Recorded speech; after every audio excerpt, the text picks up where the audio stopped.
I wonder if I asked you, what is your favorite comfort food, what your response would be. Mine would have to be, well, let me put it this way. I have three favorite foods. The third favorite is pizza. Second is a well-prepared cheeseburger. And coming in first place and leaving the others way behind is, in any of its amazing forms, chocolate. My love affair with chocolate began when I was a little boy, and it has continued unabated through my entire life. In this, I am no different from untold millions, past and present, who are comforted by this amazing and delectable treat. The history of chocolate spans over 3.5 millennia. That's right, 3,500 years. And you know what? For most of that time, it was enjoyed as a chilled drink. Once chocolate was discovered, it attained a universal appeal. I cannot think of anyone that I know that does not adore chocolate. The beginning of man's relationship with chocolate began somewhere around 1500 BC with the Olmec culture in Guatemala. In Central America, the Olmecs cultivated the cacao trees and made use of them by grinding the beans and then mixing the ground beans with water. Now, by about 200 AD, the cultural climate of Central America shifted, and the Mayans became dominant. They took over the huge cacao farms, and the luscious little black beans were actually used as a form of currency and was traded for goods and services. Only the rulers, however, were allowed to consume the beans, but I would venture to guess, with the threat of severe punishment if caught, that other classes of Mayan people partook of this drink also. Now, the Mayans seemed to take the process of making their drink to a new level.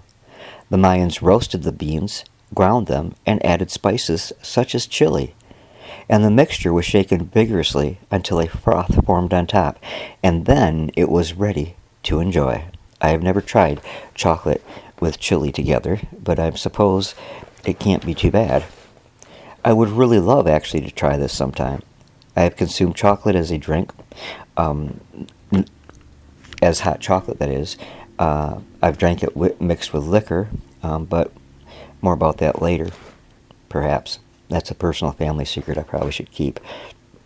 Well, by 1200 AD, there was one more cultural shift, and the Aztecs took over power, and just as the Mayans before them, they took to the cacao tree and its delectable little black beans. In fact, they loved it so much that they made it part of their colorful mythology.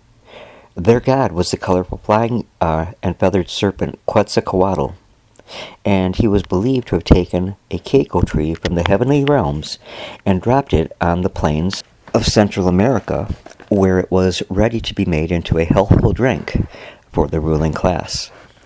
The well-known powerful Emperor Montezuma was said to enjoy this drink so much that he downed as many as 50 goblets of it every day.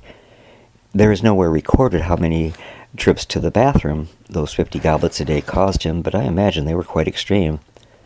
In 1502, Christopher Columbus was on his fourth voyage to the New World when he commandeered a Mayan trade vessel that held what he thought were almonds used as a currency for the Native Americans. As such, it is believed that Columbus and his men, who were truly a curse to the Native Americans, are believed to be the first Europeans to encounter the beans. However, he never tasted it. Although Columbus continues to be credited with the discovery of the New World, it is fairly well accepted that many others preceded Columbus. Columbus, under the authority of the Catholic monarchy in Spain, began the systematic destruction of the colorful Native American cultures, doing the history of all humankind an incredible disservice. Besides that, even if he was the first European to reach the New World, which he wasn't, how could he claim to discover a land which was discovered by another race long, long before him that built up an incredible civilization throughout South Central America and in some areas of North America? Sometimes the distortion and manipulation of history is mind-boggling. Anyway, be watching soon for part 2 of this history of chocolate.